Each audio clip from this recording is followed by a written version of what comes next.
នេះគឺជាទេសភាពពេលព្រឹកខ្ញុំយកប្រពន្ធខ្ញុំទៅធ្វើការហើយឃើញទេសភាព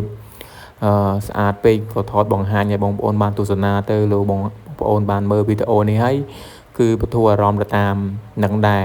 គេថារដូវវស្សានេះទេសភាពគឺស្អាតមែនតើហើយតំបន់នេះគឺសវោដើមត្នោតខ្លាំងមែនតើបងប្អូនតាមដងផ្លូវ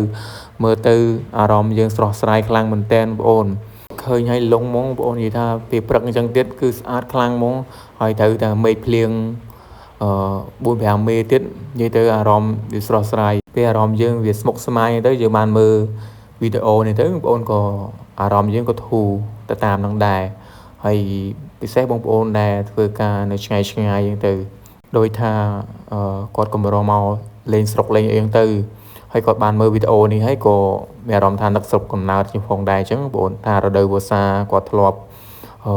ឃ្វាគោឃ្វាក្របីអញ្ចឹងទៅបងប្អូនហើយគាត់បានមើលវីដេអូនេះហើយក៏គាត់បន្ធូរអារម្មណ៍ទៅលោកគាត់ធ្វើការតានតឹងអញ្ចឹងទៅណាបងប្អូនខ្ញុំឃើញទេសភាពស្អាតពេកយោអញ្ចឹងក៏ថតបង្ហាញបងប្អូនទៅទៀតខ្ញុំនឹងថតតាមភូមិផងដែរបងប្អូនផ្លូវនេះគឺផ្លូវនៅស្រុកធំបងប្អូនផ្លូវចុះពីដងស្នាយមកអញ្ចឹង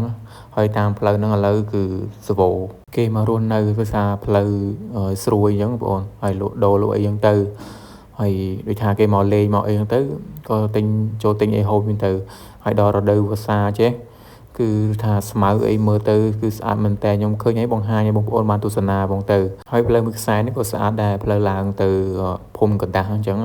ទៅវត្តភ្នំព្រះវិហារអញ្ចឹងទៅបងប្អូនខ្ញុំទៅពេញទៅអីគឺខ្ញុំចូលចិត្តជិះតាមផ្លូវហ្នឹងព្រោះផ្លូវហ្នឹងវាស្រួលអញ្ចឹងហើយក៏វាលឿនដែរហើយនេះខ្ញុំមកយកប្រពន្ធទៅធ្វើការឥឡូវខ្ញុំមកផ្ទះវិញអញ្ចឹងក៏ថតបង្ហាញឲ្យបងប្អូនបានទស្សនាអញ្ចឹងឥឡូវហួសភូមិកណ្ដាលចិត្តដល់ស្រុកខ្ញុំហើយបងប្អូនហើយបងប្អូនមកទស្សនាស្រុកខ្ញុំម្ដងស្រុកខ្ញុំសវោភ្នំមកបងប្អូនអើយនិយាយទៅមិនខ្វះទេភ្នំបើសិនខែហ្នឹងទៀតបងប្អូនចង់ថតរូបថតអីទៀតអែមែនតែននៅរដូវហ្នឹងគាត់ថាតាមជើងភ្នំទៅអីទៅយើងថតអញ្ចឹងគឺស្អាតបងប្អូនហើយនៅខាងខ្ញុំនេះនៅតាមជើងភ្នំបើសិនដល់ខែរដូវទឹកឡើងទៀតគឺសវោបងប្អូនគាត់មកលេងដល់ចិត្តរដូវភ្ជុំបងប្អូនគឺសុបាយបងប្អូនតាមជើងភ្នំទឹកវាឡើងតាមជើងភ្នំទៅបងប្អូនគាត់មកហូបអីនៅតាមជើងភ្នំអញ្ចឹងទៅចាំមើលដល់រដូវហ្នឹងទឹកទន្លេឡើងបងប្អូនចាំមើលខ្ញុំថតវីដេអូឲ្យបងប្អូនបានទស្សនាអញ្ចឹងនិយាយទៅបងប្អូនថាទេសភាពពេលព្រឹកហ្នឹងគឺមើលទៅស្អាតមែនតើបងប្អូនដូចស្រុកខ្ញុំអីមើលពីចម្ងាយគឺតាមជើងភ្នំមកមើលទៅស្អាតបើខែប្រាំងវិញមិនបាច់ដើមឈើឡើងក្រហមឆេះតែបើខែប្រាសាអញ្ចឹងវិញភ្លៀងតែ 4-5 មេគឺដើមឈើវិញមើលទៅភ្នំវិញគឺស្អាតមើលឲ្យចង់លង